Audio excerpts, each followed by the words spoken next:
ইমারতে ইসলামিয়া আফগানিস্তানের মুখপাত্র মাওলানা জাবিহুল্লাহ মুজাহিদ বলেছেন, আফগানিস্তানের উপর পাকিস্তানের সাম্প্রতিক হামলাগুলো হয়তো আমেরিকার বাগরাম সংক্রান্ত আলোচনার সঙ্গে যুক্ত। বৃহস্পতিবার প্রকাশিত এক সাক্ষাৎকারে তিনি একথা বলেন। মাওলানা মুজাহিদ বলেন, পাকিস্তানের একটি শক্তিশালী বিশেষ বৃত্ত আফগানিস্তানের বিরুদ্ধে নতুন একটি ষড়যন্ত্র রচনা করতে পারে, যার উদ্দেশ্য হয়তো বিদেশি স্বার্থ সেবার জন্য কিংবা ইমারতে ইসলামিয়ার উপর নিয়ন্ত্রণ কায়েম করার জন্য।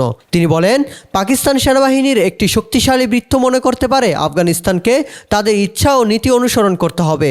যখন আফগানিস্তান স্বাধীনতা দাবি করেছে তখন তারা ষড়যন্ত্রে লিপ্ত হয়েছে। ভালো লাগার প্রতিটি মুহূর্তে থাকুক একটি সুন্দর পাঞ্জাবি সব বিধি আপনার সিগনেচার লুক। শুরু বসুন্ধরা সিটি, ঢাকা।